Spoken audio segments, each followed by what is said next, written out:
Vaping is making you weaker. Studies that have been done showing the chemicals in e-cigarettes destroy testosterone levels.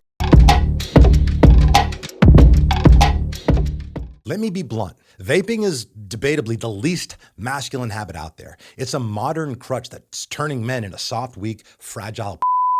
Do you actually think on a USB stick full of watermelon-flavored, synthetically produced chemicals that are produced in China, by the way, that you light on fire and deeply inhale into your own lungs is a winning strategy? Probably also worth noting that despite producing more than 90% of vaping products globally, the sale of flavored vaping products, and it's actually illegal in China. I wonder why that is. But what's actually equally as hilarious as it is concerning is the fact that most young people actually believe that vaping is a superior healthy option to cigarettes. Now, I'm not saying cigarettes are good. In fact, I think cigarettes are disgusting.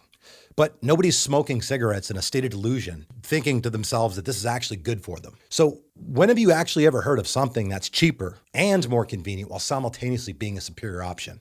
Haven't, because it doesn't exist. Vaping is making you weaker, objectively and factually. And I'm gonna give you those facts. And if you wanna vape, continue to vape, that's cool. I don't care. My intention today is to share some information with you that you may or may not have been aware of. All right, first and foremost, vaping wreaks havoc on your body's hormones. There's studies that have been done showing the chemicals in e-cigarettes destroy testosterone levels.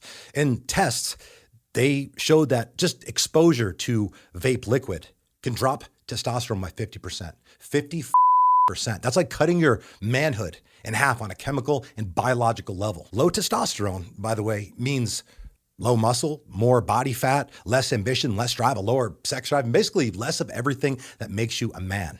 So vaping is literally, it's killing your masculine energy and decimating your health. But when you're vaping, you're not just vaping. You're also making yourself a slave to dopamine, more so than you already are. Because every time you chase that vape, you're reinforcing just the mindset of instant, immediate gratification and comfort. And that shit bleeds into every area of your life. Because if you vape, you're also more likely to watch, skip the gym, eat like shit, and scroll on TikTok all day like a loser. You're rewiring your brain to avoid discipline and chase the easy way out. And the easy way out, as a friendly reminder, leads to a weak, pathetic, unfulfilling life that inspires absolutely no one. Here's another fun fact, not so fun fact. From a health perspective, there is precisely zero long-term studies on vaping, none. So no one actually knows what it's doing to you 10, 15, 20 years from now. And it might be worth pointing out that for almost 60 years, cigarettes were marketed and promoted as being healthy. We see how that worked out for everyone. But let me ask you an honest question here. When is inhaling unknown chemicals, Chinese chemicals, mind you, directly into your lungs, when has that ever turned out well in the history of civilization? It hasn't.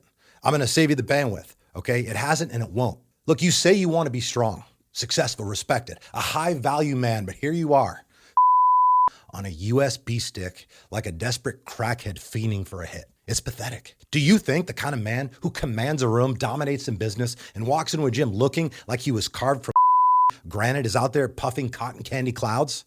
No, that guy doesn't vape. That guy doesn't need to vape because he's in control.